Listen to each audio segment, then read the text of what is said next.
I own 92 rental properties today. On top of that, I've wholesaled, I've flipped, I've built new construction, hundreds and hundreds and hundreds of other properties on top of that. In today's video, I want to break down and show you exactly what a portfolio of almost 100 houses looks like and the actual cash flow that comes from it. You may be asking yourself first, how have I gotten to almost 100 rental properties? And the way I've been able to do it is using a strategy which basically takes zero of my money to buy these properties, right? I raise other people's money to buy these houses. I use other people's money to renovate these houses. I use banks to cash them out. It's a whole strategy. But literally, I built this entire portfolio using almost none of my own money. So if you want to check out and learn how to do that strategy, make sure you check out that video up there. So my portfolio today consists of a whole bunch of single families, a bunch of duplexes, a 6-unit apartment building, a 6-unit commercial building, an 8-unit apartment building, and a warehouse that we're getting ready to purchase here in about a week. It's got 19 different units in it, but for this scenario, I'm just counting that as one building, one unit. So across the entire portfolio that we just talked about, across everything, assuming there's 100% occupancy and 100% of people that pay on time, which by the way, never happens,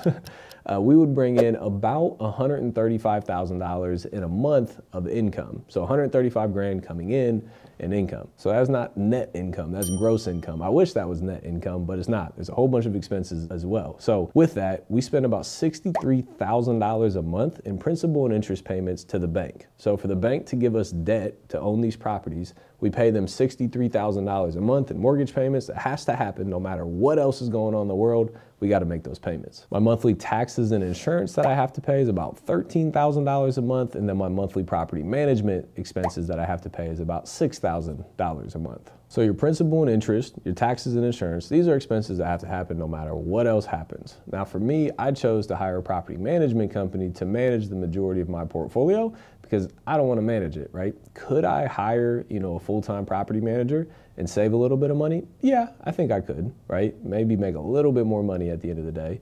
But for me, it's out of sight, out of mind. Have a property management company come in and manage everything. I'm still making some money on top of it, and I don't have to worry about it. I can go out and build my other businesses, and that allows me to continue to buy a whole bunch of rental properties along the way. But that doesn't include vacancies and repairs. And I promise you, you're gonna have vacancies and repairs. Every single month, there's gonna be a different number out there.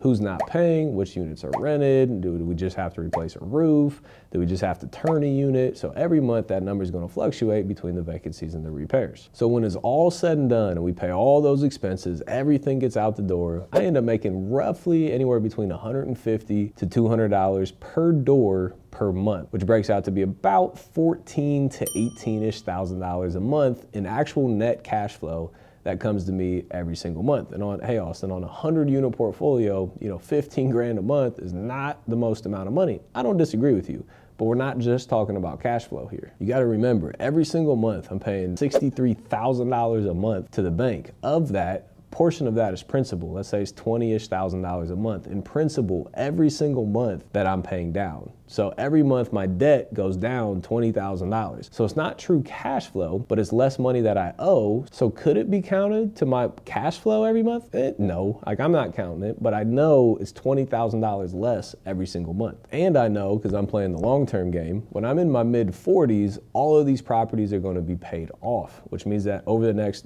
10, 15 years, these properties are going to increase in rent. So the rent is going to go up, and then that $63,000-ish a month in mortgage payments that I have to pay is going to go to zero, meaning my net income is going to go to over $100,000 a month in actual true net income that comes to me just by owning these properties. And the total portfolio value today is about $16-ish million across the portfolio. So let's assume a 2% appreciation, which is very conservative.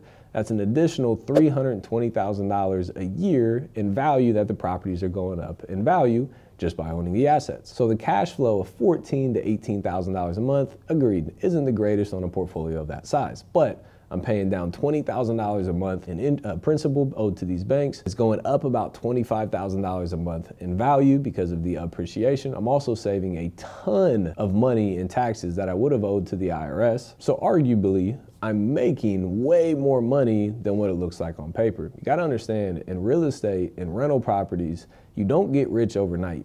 You get rich over the long term, right? As these properties get paid off, as they grow in value, as the rents continue to increase. You make more money in the long term on these deals. One of the mistakes I made early on is I was only looking at the cash flow. You know, that's not enough cash. You know, I only make $100, $200 a month. I'm not keeping that property.